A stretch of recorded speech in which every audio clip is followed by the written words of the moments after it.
Good evening, and thank you for coming to the May 5th Business Meeting and Budget Code of Conduct and Safety Plan hearing. Can we all please stand for the Pledge of Allegiance? I pledge allegiance to the flag of the United States of America, to the republic for which it stands, one nation, under God, indivisible, with liberty and justice for all.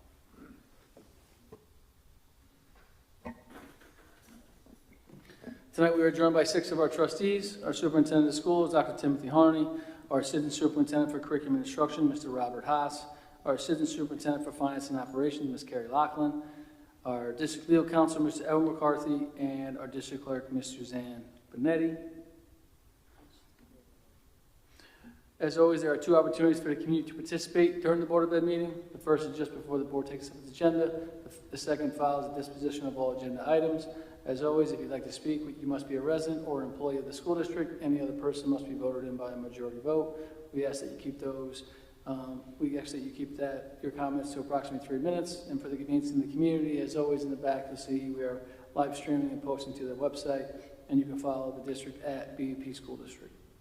But at this time, I'd ask the board for a motion to leave the business meeting and enter the budget public hearing. Ms. Conley, second by Ms. Pignataro. All in favor? Opposed? Abstentions? At this time, we'll turn it over to Dr. Harney and Ms. Lachlan. Thank you very much, Mr. Miller. As we need to do each year, we need to hold a budget hearing. So with that, I'm going to hand it over to Ms. Lachlan, who will walk us through it. Good evening. So this is just a quick recap of the entire budget process that we've been going through since December. We're going to go over our proposed revenue, what our tax levy is for next year, our program additions that we put into 26-27, and what our final budget is. So again, as we've been stating, our district priority areas are what have helped us build this budget, and we're continuing to grow upon those.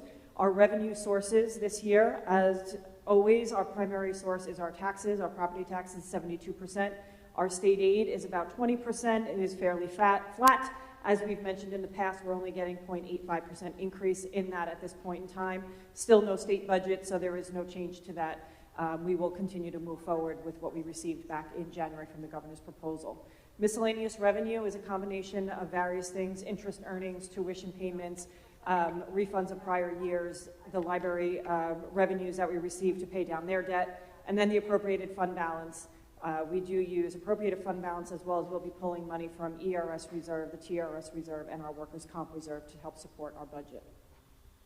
The levy calculation, as we've been going through, everyone is well aware we have a negative levy.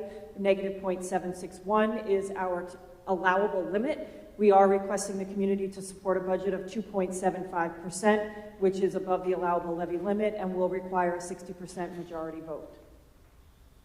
Programs that we've put into the budget for 26-27 is to expand our special education program. There will be a new 811 class in the middle school. We have a bunch of cafeteria tables, desk replacement, and art tables being replaced throughout the district, all buildings. Capital projects, a new truck for our buildings and grounds crew, HVAC replacements, flooring replacements district-wide. Girls flag football at the varsity level will be added, and technology, some upgrades in wireless access points, security firewall enhancements, and continuing on our Chromebook replacement for various cohorts as our machines age out. 3-part budget. This is the legal requirement of how to present our budget to our community at this time. Programming being 75% of our budget, that is the bulk of what we do, the purpose that we are here, the education of our students. Our capital expenditures are just that. It is everything as it relates to buildings and grounds. It is our debt, our insurance, security team, utilities, capital projects that we're doing. And then administration is our overhead costs to operate the district. Just a reminder, budget and board election vote is on May 19th, 7 a.m. to 9 p.m. Not only are we voting on a budget, there will be a caveat on the proposition that does state it requires, it is above the allowable levy limit of negative 0.761. But we do also have the trustee vote. Mr. Miller and Ms. Pignataro are running again unopposed. And that's it. Any questions from the board? Thank you so much, Ms. Lachlan. Trustees, any questions?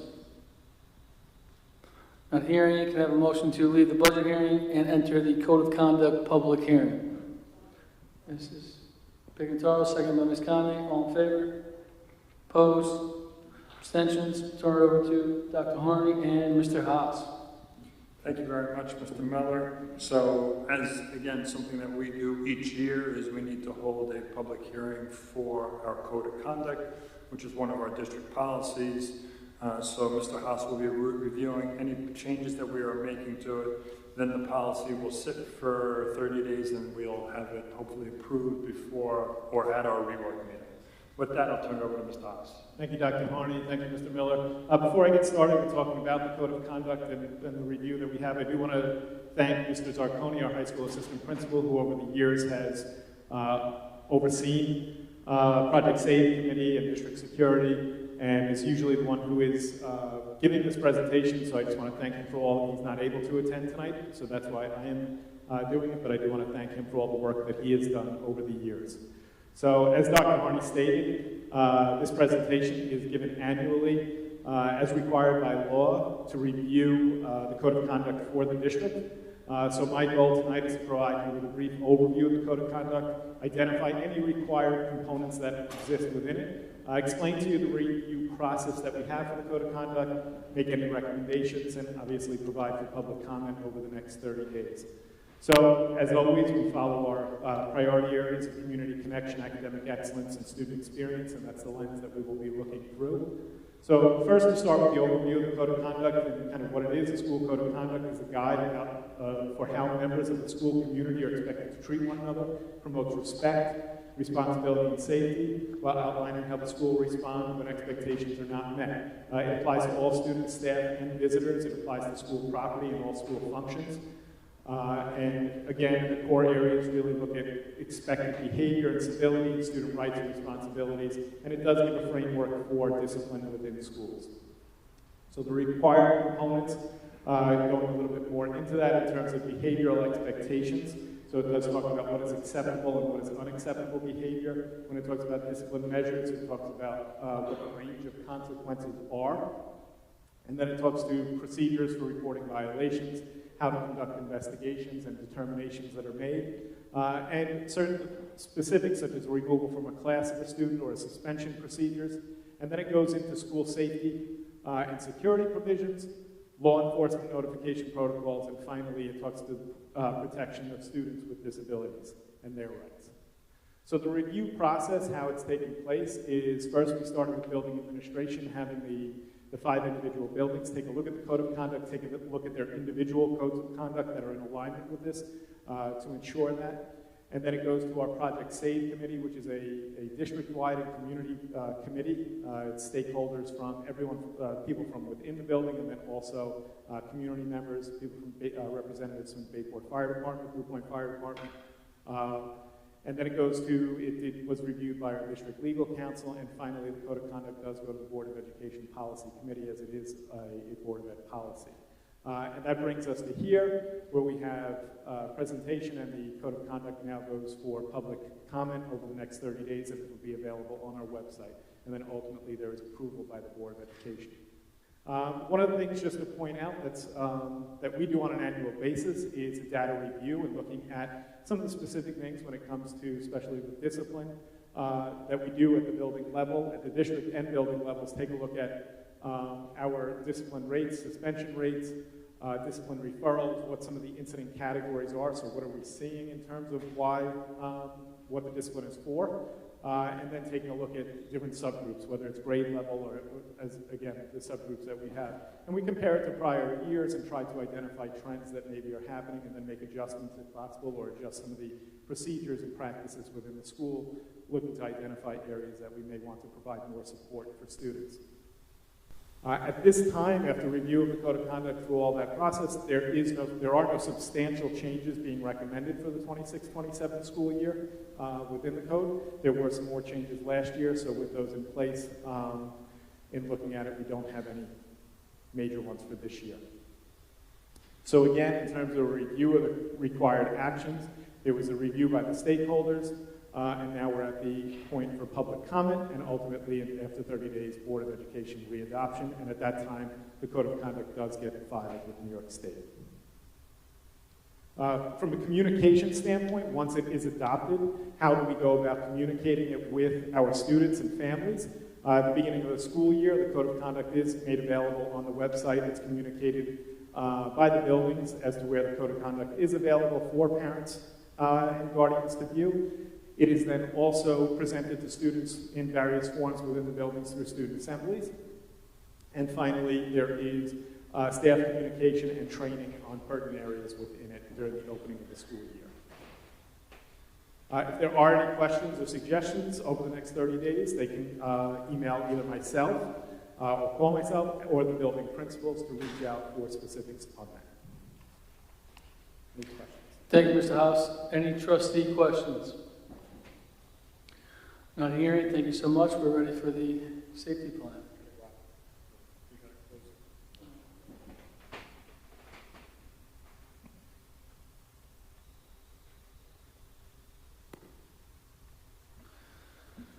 Have a motion to leave the Code of Conduct public hearing and enter the safety plan public hearing. We have Mr. Johnson and Ms. Pignataro, all in favor? Opposed? Abstentions? Turn it back over to Mr. House. Let's give him 1 second. We're going to bring up a new presentation.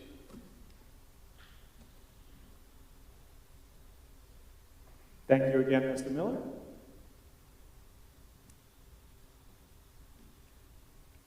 And like the Code of Conduct, the district-wide school safety plan is something that is reviewed annually and presented to the Board of Education.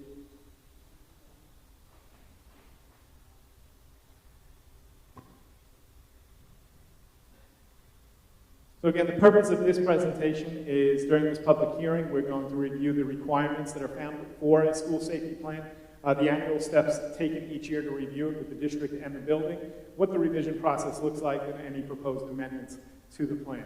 So again, as I stated before, we're following our district priorities in any plan that we make and always trying to make the connections back to them. So the purpose of the safety plan is, number one, to ensure safe learning environments for all of our students and staff and visitors to the building, to comply with New York State SAVE Act, and then finally to establish clear prevention and response protocols for all members of the district and school community. So there are certain requirements within the plans. So we are required to have a district-wide safety plan. Now it's important to note that that is, and what will be up on our website, that is a public document. Each building is then also required to have building-level emergency response plans. Those are confidential, so those do not get put out to the public, but the buildings do create them, and they are submitted to New York State. Each building, we have safety teams. We have a district safety team, we have building safety teams, and then we also have emergency and post-incident response teams. So as part of the district plan, some of the key areas, and that's what we are focusing on tonight, is that district plan. The key areas are prevention and intervention strategies that are in it, response to how the district will respond to threats and violence, communication with families and law enforcement, and how the district will go about that, and finally coordination and how the district will coordinate with emergency responders in the event of an emergency. From an oversight standpoint, it does include security procedures and staff roles, emergency preparedness for all hazards, so different scenarios, different situations, and what the response would be to them. And then also the chief emergency officer responsibilities are defined in the district plan. Like the Code of Conduct, there is, again, we have the annual public hearing. At the next board meeting, there would be, after 30 days, there would be board adoption. And again, this is a document that also gets submitted to New York State once approved by the Board of Education. So as I stated, the building level plans, those are not public documents, those are confidential documents, but there are some of the things that, to highlight what's in those is procedures, protocols, and drills. So school-specific emergency procedures, evacuation, lockdown, shelter in place, or different types of drills that we would run. Reunification protocols in the event that we did have to evacuate, and how would we work to get the students with their families. And then it also goes through some of the operations and coordination. So it talks about an incident command system, communication systems, and coordination with mental health resources. Some of the ongoing requirements we have is, again, this is an annual review, and there are updates. There are required drills and staff training, and focus on prevention and response and recovery. And I do point out that specifically when we talk about required drills and staff training, one of the things as a district that we are very proud of is the drills that we do, the amount of drills that we do throughout the course of the school year, everything from tabletop exercises, at the district level with all administrative teams, all the way to tabletop exercises at building levels with their emergency response teams, to various drills from relocation drills. We just had one last week with Academy Street, having an evacuation and then relocation to the high school. We have done the same at the middle school this year. Last year doing the drill over at Blue Point Elementary, in which we had a evacuation and then did a pickup from a different site. Any questions or suggestions? With the safety plan, there are, like the code of conduct, there are no significant changes being recommended at this time. Questions and suggestions, again, can be emailed to myself or anyone could call me. And again, the building principals are available as well. Thank you, Mr. Haas. Any questions from trustees? Not hearing any. Thank you so much. Can I have a motion to close the safety plan public hearing and return to our business meeting? This is Connie, second by Ms. Pignataro. All in favor? Opposed? Abstention? Motion carries. We just want to say thank you guys so much for coming. We just completed our public hearing, but at this time we're going to open it up to, we already did our Pledge of Allegiance. We're going to open it up to any community members who'd like to bring anything before the board before we get into why we're really here tonight, which is really celebrating our science Olympiads and our robotics team. So thank you guys so much. Big round of applause. Thank you guys for coming out tonight. Well, before we get to you guys, I just want to do two quick updates. We're going to pass it over to Dr. Honey for his superintendent report, and then we'll pass it down to our student delegate. Thank you, Mr. Miller. And first of all, welcome to all of our students and our families and our parents and our teachers and coaches and everyone that is here tonight. Congratulations to all of our science Olympiads, both middle school and high school, and our robotics students. Another outstanding season. We're extremely proud of you, so thank you for all. And in a little bit, we'll get to celebrate you a little bit. For any of those who are just walking in or just hopping on, maybe via the web as well, just remember that prior to this meeting, we did the budget hearing, we've done the code of conduct public hearing, and we also did the safety hearing. So if you had missed it, it is there, and it will be on our website for people to view. And if you have any questions in regards to the budget hearing, please reach out to Mrs. Lachlan. And if it's the safety hearing or the code of conduct, please reach out to Mr. Haas. Just a couple of other quick updates, and I'll give it over to Ms. Bruckner. Our students are taking their AP exams this week, so we won't keep you here too long tonight. But again, good luck to you, and I know you'll do great. Also a reminder and a thank you to Ms. Benetti, who's been overseeing the senior citizen dinner that is coming on Thursday. I believe we have a big turnout coming, so we're looking forward to that. So thank you, Ms. Benetti. And I know you've been working along with Mr. Johnson as well, but you've really been putting a huge effort into it, so thank you for that. So that is Thursday, so we're looking forward to welcome our families to the high school. Also for next week, to all our moms, please happy Mother's Day and enjoy your date. And then just a reminder that our budget vote is on the 19th from 7 a.m. to 9 p.m. and it's in the high school gymnasium. And then also just as a reminder, due to the use of snow days, that we do have school the Friday before Memorial Day and also the Tuesday after Memorial Day. Though obviously the district is observing Memorial Day. So that's just a quick reminder. That all being said, I'm going to turn it over to Ms. Bruckner. Thank you. Hello, everyone. Everyone at Blue Point Elementary wants to thank the PTA for setting up incredibly thoughtful Staff Appreciation Week themes and gifts. We truly are appreciative that you thought of us. We are also looking forward to our spring concert on Monday, May 11th at 7 p.m. at the high school. You're going to be blown away how great they sound. At Sylvan this week, we are excited to welcome families to Sylvan Avenue at our kindergarten orientation and begin building strong connections with our incoming students and families.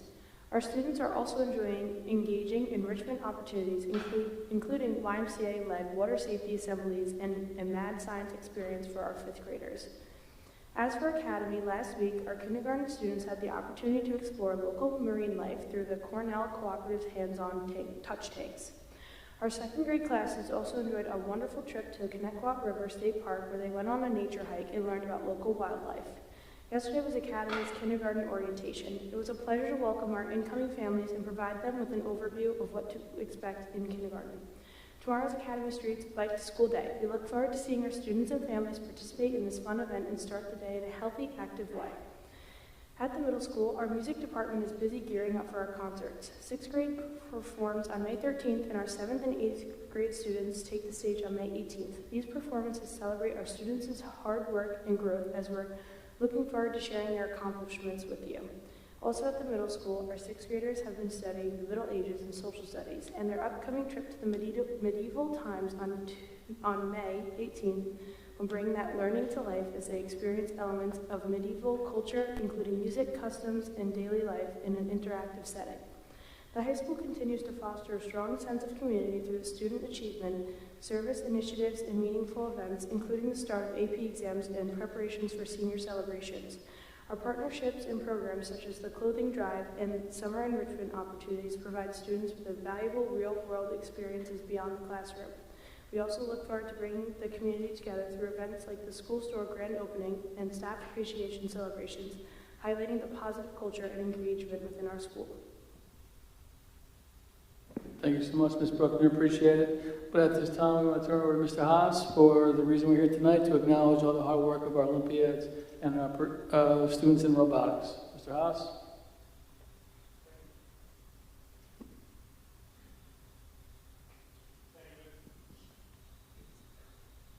Thank you, Mr. Miller.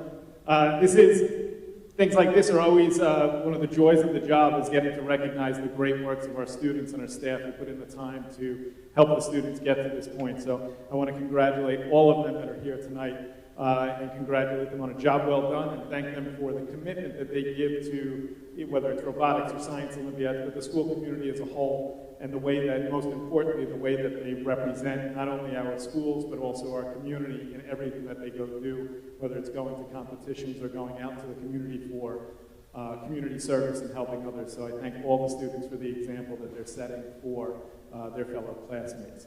So this evening, I have the pleasure of speaking about one of the middle school robotics teams, the middle school state science olympiad team, and the high school science olympiad team.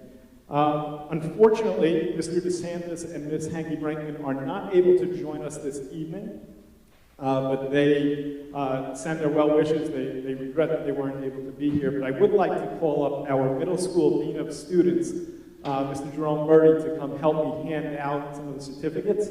And I have something to read from Ms. Hanky Brinkman had put together something for the team. So I'll read that, and we'll call out all the students to come on up. We'll get your certificates. As you get your certificate, you're going to head up to the stage where we will have some of the Board of Education members join you for a picture. So from Ms. Hanky Brinkman, the Robo Phantoms 9556, this incredible team is having a very successful year. The first LEGO League Challenge theme for this year was unearthed. The Robo Phantoms met with industry professionals, visited Lakeview Cemetery in Patchogue, and worked together to solve the problem of locating headstones that have fallen and been lost to time under the ground. They conceived, designed, and built the Phantom Finder, a one-of-a-kind tool that can locate gravestones that have sunk underground. Their innovative solution scored very high during the competition season. They also created their robot, Conglomerate, with specifically engineered attachments to attack 13 missions on the field in 2.5 minutes. Highlights include a convertible chassis system and 2 light sensors that coordinate with color-coded attachments, allowing faster transitions on the field. At the Long Island qualifier, Team Robo Phantoms 9556 placed second for the championship award and was also named the first finalist for the Robot Performance Award. They then went on to win the Innovation Project Award at the Long Island Championship and earned an invitation to the American Robotics Open Competition to be held at Drew University in New Jersey from June 5th through June 8th. So we're very proud of all the work that you guys have done and the hard work that you've put into it.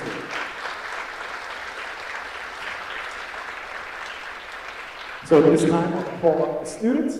We have Cecilia Gracia, Everly Arena,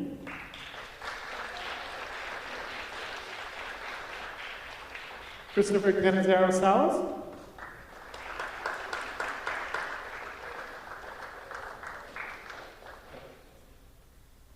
Riley B. Simone. Liam Milano. Daniel Harrison. Grace Messina. Alyssa Nicosia.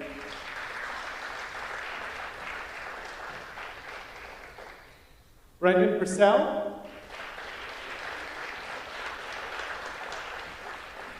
And Catherine Sauter.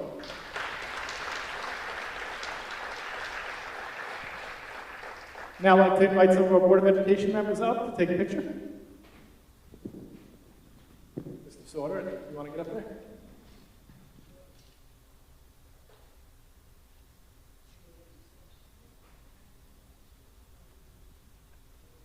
Dr. Harney, you should join them as well.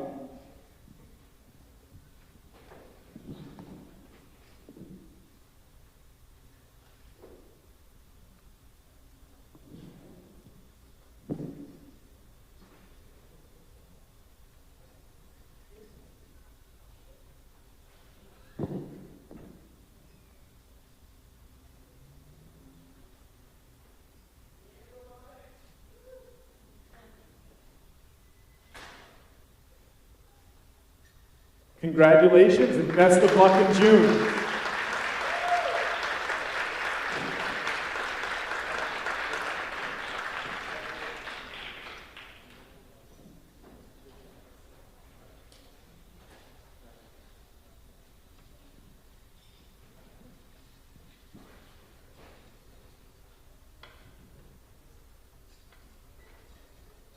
Moving on, it is now my pleasure to introduce Ms. Krista Peterson, our middle school science Olympiad coach, who is going to share a few words about the season. And then we'll call the team up. So I do want to thank Ms. Peterson just for her undying, unwavering support for her students and everything she puts in for the students. So the Division B Science Olympiad team had a fantastic season. They started their season at an invitational where they brought home a few team medals. The really shining beacon of their season was when they placed second at the Suffolk County Championship, which is a new program of IPRS, beating some of the dominant teams on the island. They had 10 top 3 finishes, including 3 champions in Crime Busters, Circuit Lab, and Boom a Lever, which was unprecedented for us. They qualified for their 4th consecutive trip to states, also a new program for us, and they placed 18th there, bringing home 3 state medals that they are wearing today. It was Circuit Lab, There's so many. There's 23 different events that they compete in, so it is kind of hard to keep track of it all. Machines, what were the other ones? What? Metric Mastery, yes, they did great in Metric Mastery. And then what was the third one? Entomology, yes. They did fantastic. I was so proud of them. The team had 6th through 9th grade this year, and they were incredibly impressive. So congratulations to you all, and I look forward to our 5th trip next year. All right, I'll call your names up, and Ms. Peterson will give you the certificates, and then you'll head up onto the stage for your picture. We have Ray LaBarca, Juliana Cirillo, Michael Kane, Carson Kane, Angelina Festa, Daniel Harrison, Charlotte O'Leary, Alyssa Nicosia, Catherine Sauter, Jane Einhart, Evangeline Bolger, Liam Galano,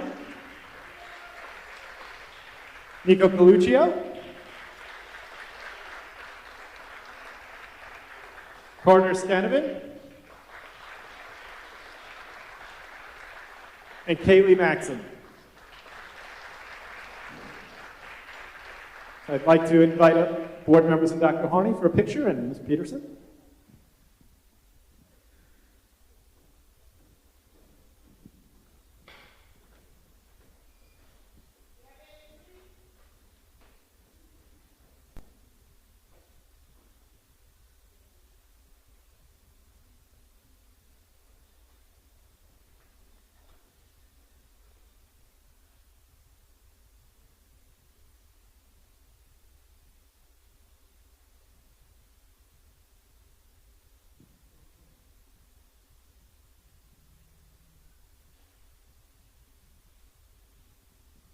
Congratulations on a tremendous season.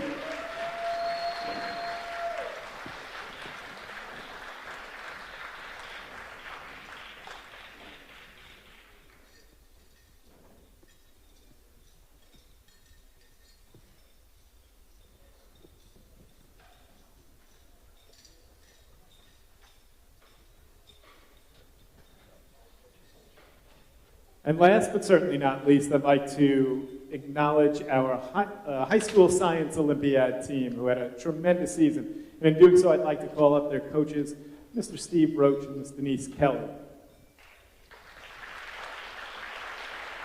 Like everyone else, I do want to thank them for their support and guidance that they've given the students throughout the entire year. Hi everyone, thank you. We also had a record year on our Division C, the high school Science Olympiad A team. This was the highest we've ever scored in our region as well. At the Suffolk County Regional, we placed 4th this year, and Suffolk County, this is the last year we can say this, but is the largest region in the state. They're splitting us next year. In the country, sorry, in the country, Steve's right. Largest region in the country, so we beat, out of 63 teams, we came in 4th, which is huge, and so next year we'll see how it goes when we're in a smaller group. But we took our trip to states as well. In regionals, we had, like I said, a really strong group. All 7 of our seniors received medals at our regional competition, and out of the 23 events that we participated in, our team scored medals in 11 of them, so we were just shy of receiving a top 10 score in half of those events. Do you have anything else? Just wanted to add, really proud of them this year. It was our goal to make it back to the States. It's been a couple of years. So that was our primary goal. So we definitely exceeded that, I thought. And as Ms. Kelly said, record number of medals for us. When we went to the States, we did not medal in any individual event, but we moved up a place as far as the Suffolk teams that competed in the States, and we had our highest state finish in almost 20 years. So congratulations to the team.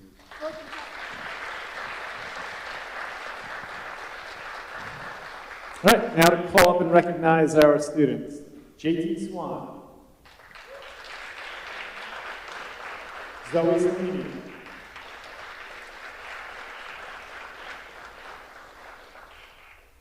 Rory Hasher.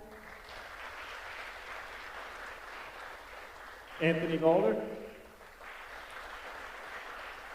Danielle Olchek. Fred Harrison. Shlomo Perek. Gabe Harrison. Adil Shah. Josh Bolger. Jacob Weinstein. Quinn Lessing. Joe Abadi. Azan Shah. And Nate Bolger.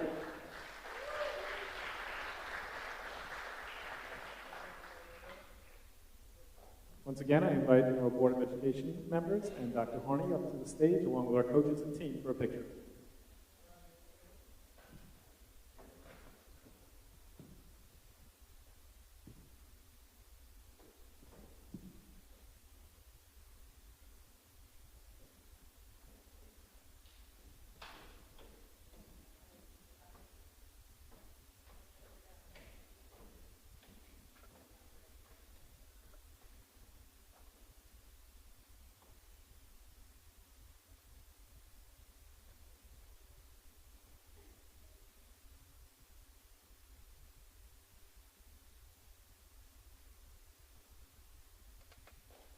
Congratulations to our high school science Olympiads.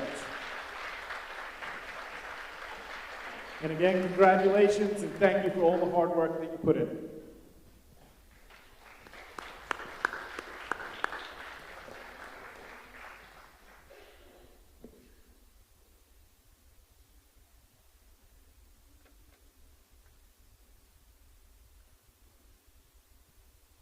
Like Mr. Haas said, congratulations, guys. Thanks for representing yourself so well, and also our school district. But at this time, if you'd like to leave and go home tonight, we definitely understand, so we won't be offended. Have a great night. Congratulations. Have a great night finishing up the year. Good luck on your APs and your Regents.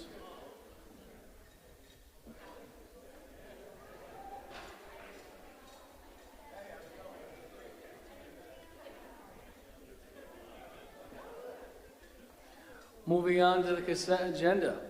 Are there any items the board would like to remove from the consent agenda and place on the regular agenda? Not hearing any, can I have a motion to approve consent agenda items M through P? Mrs. Conley, second. Ms. Pignataro, any discussion? All in favor? Opposed? Abstentions? Motion carries 6-0. Moving on to our regular agenda, we have 4 items tonight.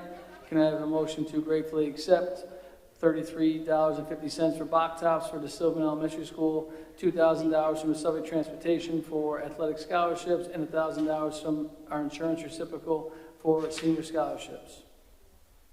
Mrs. Conley, second. Ms. Pignataro, as always, thank you guys so much. We truly appreciate any scholarships or any money given to the district. We truly appreciate it. We hope that it continues and keeps coming. All in favor? Opposed? Abstention? Motion carries 6-0. Can I have a motion to adopt the first reading of policies 5150, school admissions, residency requirements, 6800, fixed assets, inventory, 6830.1, use of credit cards, and 8413, transportation for non-public school students? Ms. Pignataro, second. Mrs. Conley, any discussion? All in favor? Opposed? Abstentions? Motion carries. Can I have a motion to abolish policy 6831R, the use of credit card regulation? Mrs. Conley, second. Ms. Pignataro, just so everyone knows, this is being abolished because it's been added to a prior one that we just approved. All in favor? Opposed? All opposed? Abstention? Motion carries 6-0. Can I have a motion to waive the second reading and abolish policy 6830.1R, the use of credit card regulation? Ms. Pignataro, second by Ms. Conley. Any discussion? All in favor? Opposed? Abstentions? Motion carries 6-0. Open it up for the community members for any new business. Any trustee new business? Mrs. Pignataro. I know Ms. Bruckner touched on this in her report, all the wonderful staff appreciation celebrations that are going on this week. Today happens to be Teacher Appreciation Day, so just wanted to send a thank you out to our hardworking, amazing staff, some of whom were spending their Teacher Appreciation Day here with us, just now being recognized. Also, just wanted to highlight that May is Mental Health Awareness Month. I'm really proud of the work our district has done and continues to do in supporting student and community mental health, and just wanted to shout out and recognize the efforts of our amazing mental health staff here, our psychologists, social workers, and school counselors, and thank them for their work. Thank you, Ms. Pignataro. Ms. Conley? Happy Maycember, everybody. There's a million things happening all the time, all over the district. I got to attend Jazz Night here at the high school, and it featured the middle school band, jazz band, the high school jazz band, and high school jazz choir, and it's one of my favorite nights every year. They did a fantastic job, and now they're off to prepare for Pops. I just wanted to highlight the BBP Music and Arts website. They always list all of the many music and arts happenings around the district. There are 6 remaining concerts in the month of May. We have the Visual Arts Showcase the 15th and 16th. The middle school musical, which is Shrek Jr., begins May 29th, and I wanted to say break a leg to the 123 student musicians that are being adjudicated in NISMA this weekend. And also, it's unified basketball season right now. If you need some joy in your life, go to one of the remaining 2 games. Everyone's cheering for everyone, and it's just a fantastic place to be. The remaining 2 home games are May 12th and May 21st, both at 4:30. Thanks. Thank you, Ms. Conley. Any other trustee new business? Not hearing any, can I have a motion to adjourn? Mrs. Conley, second by Ms. Pignataro. All in favor? Opposed? Abstentions? Thank you guys so much for coming tonight. We appreciate it. Our next meeting will be on May 19th.